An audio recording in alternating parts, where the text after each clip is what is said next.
ये है Indian prime minister Narendra Modi, जो ना सिर्फ इंडिया में बल्कि पूरी दुनिया में बेहद पॉपुलर है। इंडिया के 14th प्राइम मिनिस्टर, जिन्होंने साल 2014 और बाद में साल 2019 के आम चुनाव में भारतीय जनता पार्टी के साथ मिलकर ऐतिहासिक जीत हासिल की, मानो पूरे देश में मोदी सी लहर आ गई हो। विकास के पथ पर चलकर इन्होंने इंडिया के लोगों के लिए काफी सारे काम किए, जिसने उन्हें लोगों के दिल में एक खास पहचान दी। जीवनधारा टीवी में आपका स्वागत है। नरेंद्र दामोदर दास मोदी का जन्म एक मोड घांची तेली परिवार में 17 सितंबर 1950 को गुजरात राज्य के महेसाणा जिले के एक छोटे से गांव वडनगर में हुआ था। उस दौर में वडनगर बॉम्बे स्टेट का हिस्सा हुआ करता था, जो पिछले कई सालों से मराठा एम्पायर के होल्ड में था।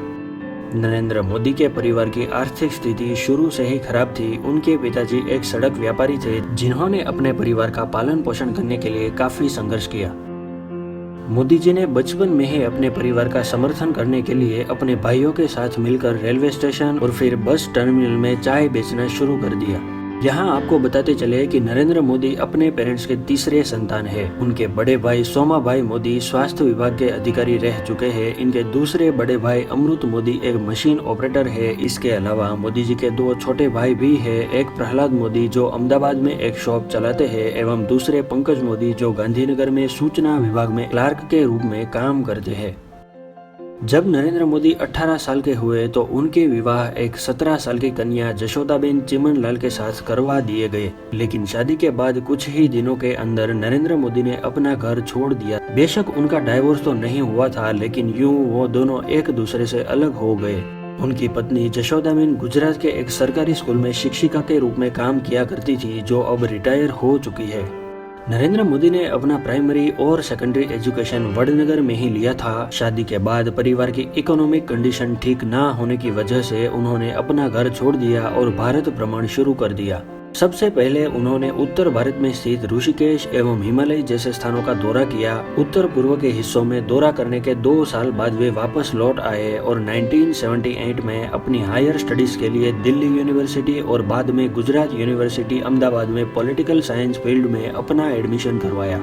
कॉलेज की पढ़ाई के बाद भारतीय जनता पार्टी की स्टूडेंट विंग ABVP यानी अखिल भारतीय विद्यार्थी परिषद में शामिल होकर फुल टाइम प्रचारक के रूप में काम करने लगे, जहां उन्होंने राष्ट्रीय स्वयंसेवक संघ यानी RSS ज्वाइन की।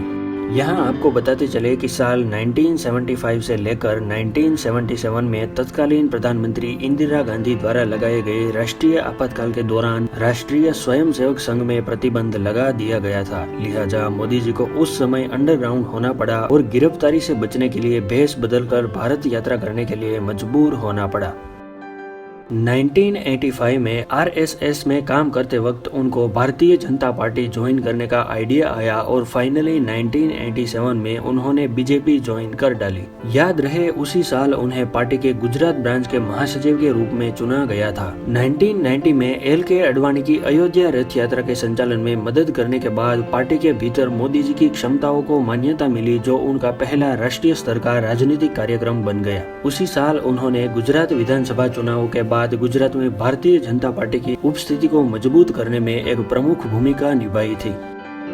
साल 1995 के चुनाव में भारतीय जनता पार्टी ने 121 सीटें जीती, जिससे गुजरात में पहली बार भारतीय जनता पार्टी की सरकार बनी।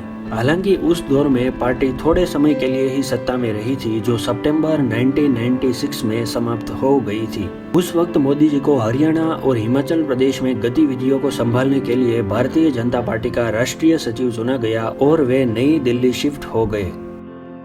1998 में जब भाजपा में आंतरिक लीडरशिप विवाद चल रहा था, तब मोदी जी ने भारतीय जनता पार्टी की चुनावी जीत का मार्ग प्रशस्त किया, जिससे विवादों को सुलझाने में काफी मदद मिली। साल 2001 में उन्होंने पहली बार विधानसभा चुनाव लड़ा और राजकोट में 2 में से 1 सीट जीतकर गुजरात के मुख्यमंत्री बन गए। दरअसल उस वक्त केशुभाई पटेल का स्वास्थ्य खराब हो गया था और दूसरी तरफ उपचुनाव में भारतीय जनता पार्टी राज्य की कुछ विधानसभा सीटें भी हार गई थी। इसी वजह से राष्ट्रीय लीडरशिप केशुभाई पटेल के हाथ से लेकर मोदी जी को थमा दी गई और उन्हें गुजरात के मुख्यमंत्री के रूप में कार्यभार सौंप दिया गया।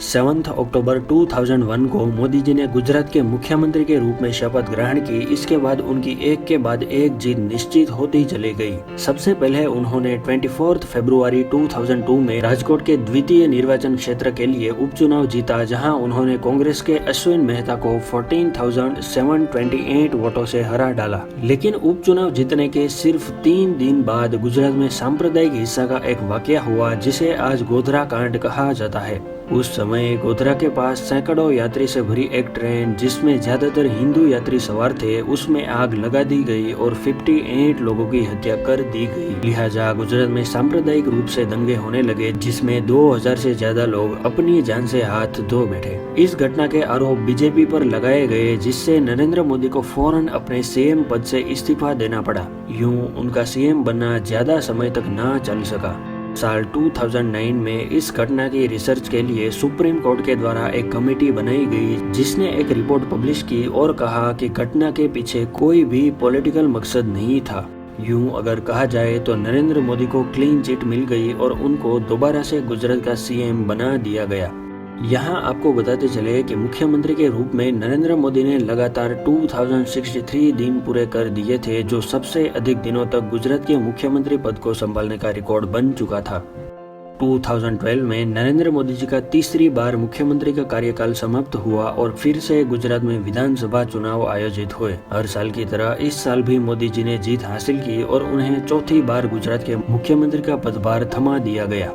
चौथी बार गुजरात के मुख्यमंत्री बनने के 1 साल बाद जून में उन्हें भारतीय जनता पार्टी का अध्यक्ष बना दिया गया और वे इस तरह साल 2014 में होने वाले आम चुनाव में प्रधानमंत्री पद के उम्मीदवार के रूप में उभर कर सामने आए। हालांकि उस दौरान लालकृष्ण आडवाणी जी के साथ बीजेपी के कुछ सदस्यों ने इस चीज का विरोध किया था, किंतु फिर भी नरेंद्र मोदी जी ने उस दौरान वाराणसी और वडोदरा दोनों सीटों से जीत हासिल की थी। यूं अगर कहा जाए तो नरेंद्र मोदी ने आने वाले आम चुनाव में प्रधानमंत्री पद के उम्मीदवार के रूप में अपनी जगह बना ली थी। उस चुनाव के दौरान नरेंद्र मोदी जी ने पूरे देश में लगभग 437 चुनावी रैलियां की, जिसमें उसने कई सारे मुद्दों को जनता के सामने रखा। परिणाम स्वरूप साल 2014 के आम चुनाव में बीजेपी की जीत एक ऐतिहासिक जीत बन गई। इस साल बीजेपी ने पूर्ण बहुमत के आधार पर 534 में से 282 सीटें जीतकर प्रचंड बहुमत हासिल किया और इसी तरह नरेंद्र मोदी भारत के प्रधानमंत्री के रूप में एक नया चेहरा बन गए।